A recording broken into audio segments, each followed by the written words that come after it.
Do not forget my stories, Senua. I am with you still. Out of hell you have come, and now find yourself in Midgard, the world of men.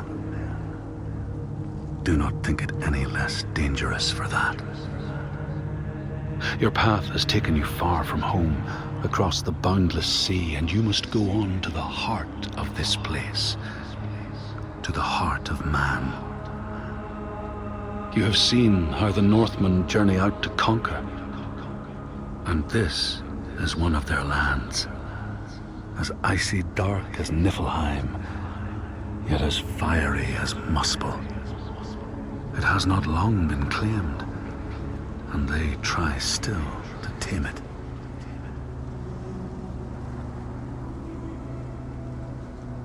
The Skald's verse speaks of a man called Grettir the Strong. A strange and bloody life he led. And it happened in this land you have come to. Listen to his story, Senua, for it may in some small way illuminate your own.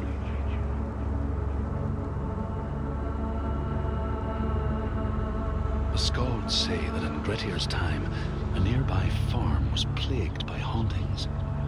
A shepherd called Glamour was killed by some evil force, found dead in the snow, bloated and black.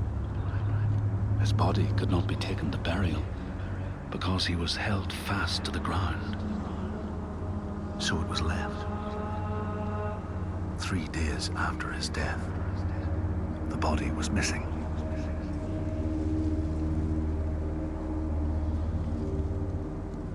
The Skalds tell how the revenant Glamour roamed the settlements, terrifying all those who lived there.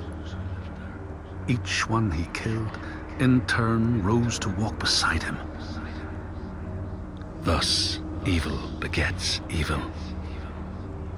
But the man Grettir was proud and overbearing, and thought the Droiger no match for his strength.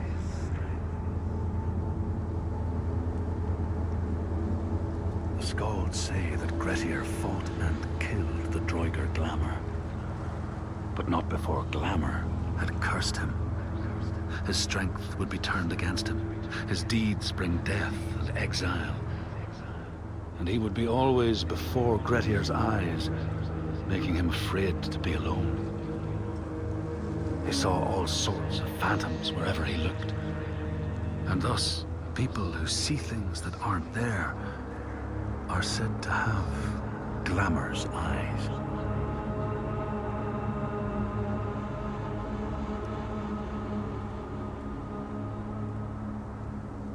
The Skalds tell how in the time of Grettir's kinsman Thorgrim, there was a terrible famine.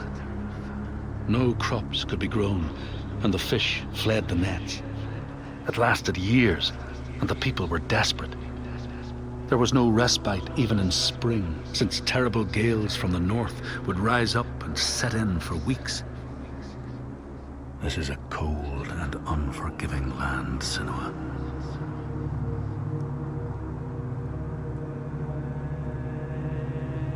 In the time of famine, at the place known as Rifskar, Thorgrim found a huge finback whale, beached and dead. His neighbor, Thorfinn, had already found it and was in the process of flensing it. But Thorgrim claimed it as his own. Thorfinn said he would not give it up without a fight. If that's what you want, Thorgrim said, let it be so. And he launched a blow at Thorfinn, cutting off his head in one strike.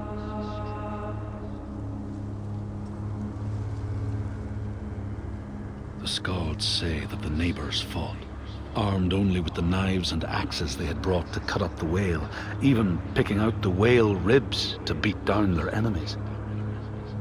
Thorgrim's men had loaded their boats with whale meat, but as they went to leave, one of their opponents struck Thorgrim's brother a fatal blow.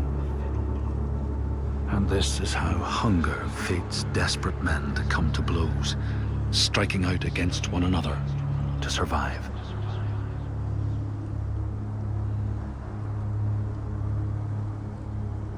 The Skalds speak of the time Grettir, traveling with some others, ran into rough weather and docked their boat on an island. They had not brought fire with them, and the merchants complained bitterly. Seeing a great fire blazing on the other side of the strait, Grettir said he would swim over to fetch it. He took off his clothes and struck out across the water, wearing nothing but a cloak.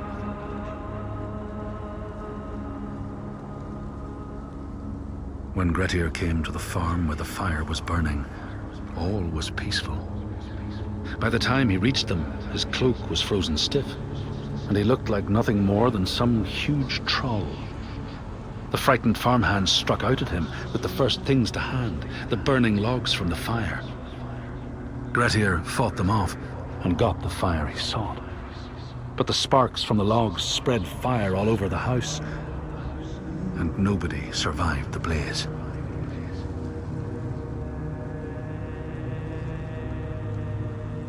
The Skalds say that Grettir swam back across the strait, keeping the fire safe from the water. His friends applauded Grettir's bravery, but when word spread about the massacre at the farm, people took against Grettir. Nobody wanted anything to do with him, and when the news reached the Althing in the summer, Grettir was pronounced an outlaw. All doors would hence be shut to him.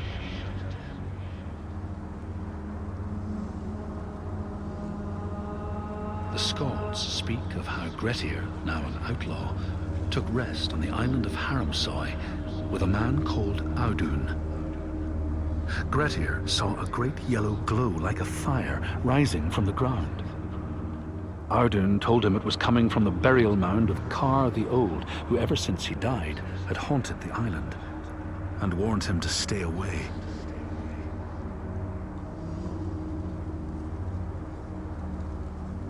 The Skalds say Grettir wanted the sword that was buried in Kar's howe, and would not be deterred from seeking it. He broke the mound open and started digging until he reached the timber props. By this time it was night. Audun warned him again not to continue, but Grettir threw down a rope and went inside the mound. No light penetrated it, and it reeked of death.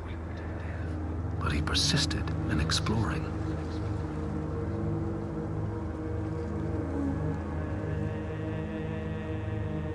Grettir found the sword he was seeking, Kar's loom, buried in the grave mound.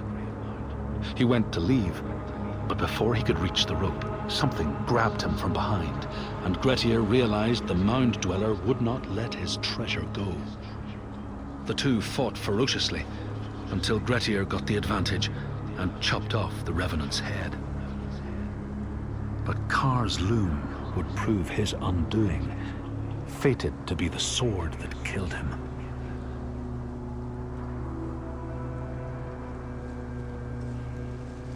The Skald's verse tells how Grettir made many enemies with his proud and overbearing nature.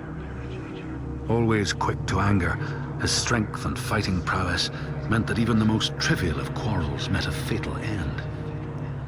The kinsmen of those he killed or maimed were angry, and because he was an outlaw, no one was allowed to help him.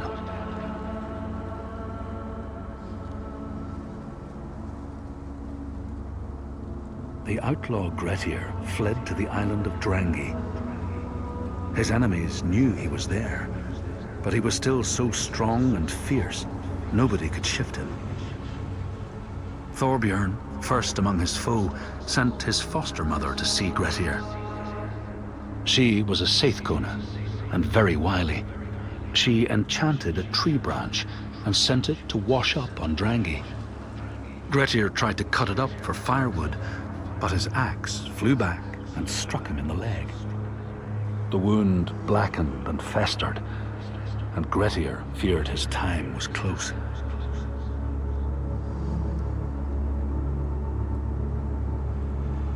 The Skalds say Grettir, wounded by Seidr, was now so weak it was possible for his enemies to defeat him. Under cover of night, Thorbjorn and his men attacked his shelter. They tried to disarm him, but he clung so firmly to his sword, Kar's loom, that they had to cut off his arm to get it free. Then they used his sword to cut off his head, and the land's mightiest outlaw was dead.